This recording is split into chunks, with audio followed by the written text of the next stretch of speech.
अस्सलाम वालेकुम everyone, hope you doing well. आज का जो हमारा टॉपिक है वो है शैटिक पेन।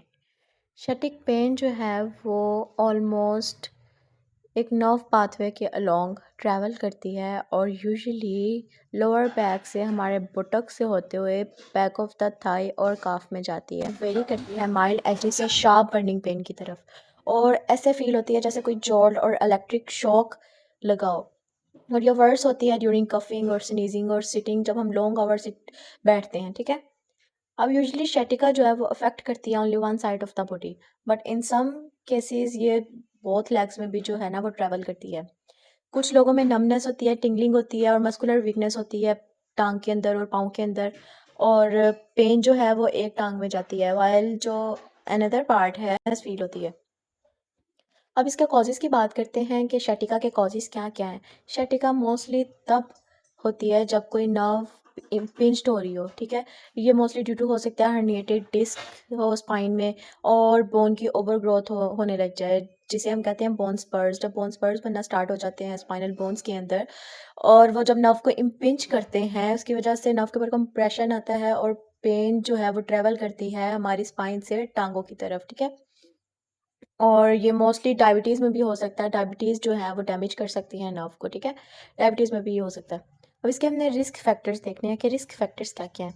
सबसे पहले हम देखेंगे एज, फिर देखेंगे ओबेसिटी की वजह से हो सकता है, और ऐसा कौन-सा ऑक्यूपेशन है जिसकी वजह से हम शैटिक पेन हो रही है। फॉर एग्ज़ाम्पल कोई भी ट्विस्ट आ गया हो हमारी स्पाइन में, कोई हैवी लोड हमने कैरी कर लिया हो, या फिर ड्राइविंग करते हुए, या फिर कोई भी जो लोग बाइक राइडर्स होते हैं वो लॉन्ग पीरियड्स के लिए बाइक राइड करते हैं, जिसकी वजह से शैटिका हो सकती है। प्रोलॉन्ग सिटिंग की वजह से भी शैटिका हो सकती है, और डायबिटीज़, जैसा कि मैंने आपको पहले बताया, डायबिटीज़ में भी हो सकती है। अब कॉम्प्लिकेशंस क्या-क्या हो सकती हैं शैटिका की? जो हमारी अफेक्टेड लेग है जिसमें शैटिक पेन जा रही है, उसमें लॉस ऑफ फीलिंग स्टार्ट हो जाएगी, नमनेस शुरू हो जाएगी और वीकनेस हो जाएगी उस टांग में, बेजान सी टांग लगेगी, ठीक है? अक्सर ऐसा होता है कि ब्लैडर का कंट्रोल नहीं रहता और बाउल जो है वो भी, उसका भी लॉस हो जाता है, ठीक है? अब हम इसे कैसे प्रिवेंट कर सकते हैं? तो कैसे अपनी स्पाइन को प्रिवेंट कर सकते हैं? कैसे बोन स्पर्स और जितने भी डिजेनरेटिव चेंजेस बनना स्टार्ट हुई हैं हमारी स्पाइन के अंदर, यानी पीछे कमर की हड्डी में, उसको हम कैसे कम कर सकते हैं? इसका बेस्ट वे जो है वो रेगुलर एक्सरसाइज का है, जो कि हम लोग अमूमन नहीं करते हैं। हमारा इतना सीडेंटरी लाइफस्टाइल स्टार्ट हो गया है, क्या जब से ये मोबाइल, आईपैड्स और जितने भी गैजेट्स आए हैं, हम जब भी ये यूज़ करते हैं हमारा पोस्चर कंट्रोल नहीं रहता, हमारा बैड पोस्चर हो जाता है, जिसकी वजह से हमारी स्पाइन सही शेप में नहीं रहती, और इसकी वजह से भी अक्सर औकात ऐसा होता है। और कुछ लोग इतना हैवी काम कर लेते हैं, इतने हैवी लोड उठा लेते हैं, कैरी कर लेते हैं कि उनको तब तो पता नहीं लगता, लेकिन जब बाह में उनके दर्द होती है फिर बाह में पता लगता है एक्सरे मेजरमेंट्स के ज़रिए, के फाइंडिंग्स के ज़रिए, कि उनको शैटिका किस वजह से आ रही है। तो हमने रेगुलर एक्सरसाइज करनी है ताकि हमारी जो बैक है वो स्ट्रॉन्ग रहे, और अपने कोर मसल्स के ऊपर हमने वर्क करना है, ठीक है? जो कि जिसमें आ जाता है एब्डोमेन और लोअर बैक, ठीक है? और हमने अपना गुड पोस्चर जो है ना वो मेंटेन करना है।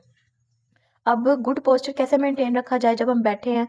तो हमने क्या करना है कि एक सीट हम बाज़ार से मिल जाती है, एक मेडिकेटेड सीट होती है, वो अपनी लोअर बैक के पीछे रख लें, ठीक है?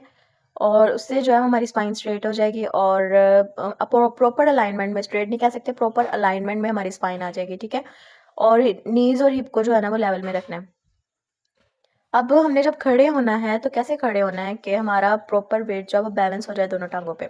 अगर हमने लॉन्ग पीरियड्स के लिए खड़े होना है तो अपना जो पाँव है उसको एक सामने स्टूल रख लेना, स्टूल के ऊपर रख लेना, ठीक है? या फिर कोई सा स्मॉल डब्बा टाइप रख लेना है अपने आगे, ताकि हम एक पाँव उसके ऊपर रख लें और एक पाँव नीचे रख लें, ठीक है? अब हमने लोड को ना वो शिफ्ट करते रहना है एक टांग से दूसरे टांग पे, ठीक है?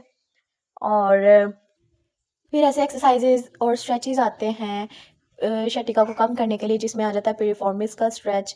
ये बहुत बेस्ट है। ये हमने करना है थ्री थ्री स्टेप्स करके, थ्री थ्री टाइम्स। फिर आ जाता है पिरिफॉर्मिस का स्ट्रेच आता है, वो हमने करना है डेली बेसिस पे। और नी टू चेस्ट एक्सरसाइजेज आ जाती हैं। Knee to chest exercise best exercise है आपके कोर मसल्स को की स्टेबिलिटी के लिए, आपके लोअर बैक के मसल्स को जो है ना वो स्ट्रेंथन करने के लिए। उसके बाद आ जाती है straight leg raise. Straight leg raise हमने करनी है जितनी आपसे हो सके, अगर पेन ज़्यादा है वहाँ तक आप लोग रोक लें, ठीक है?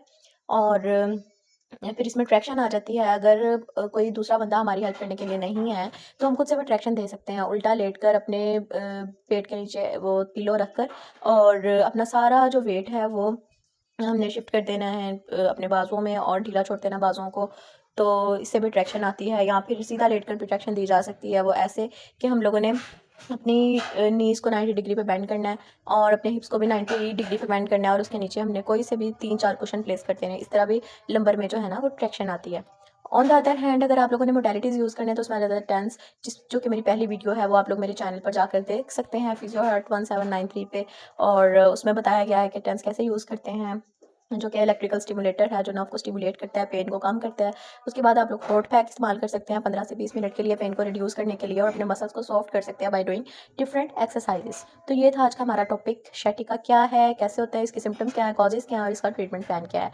For more videos please like, subscribe and comment on my YouTube channel.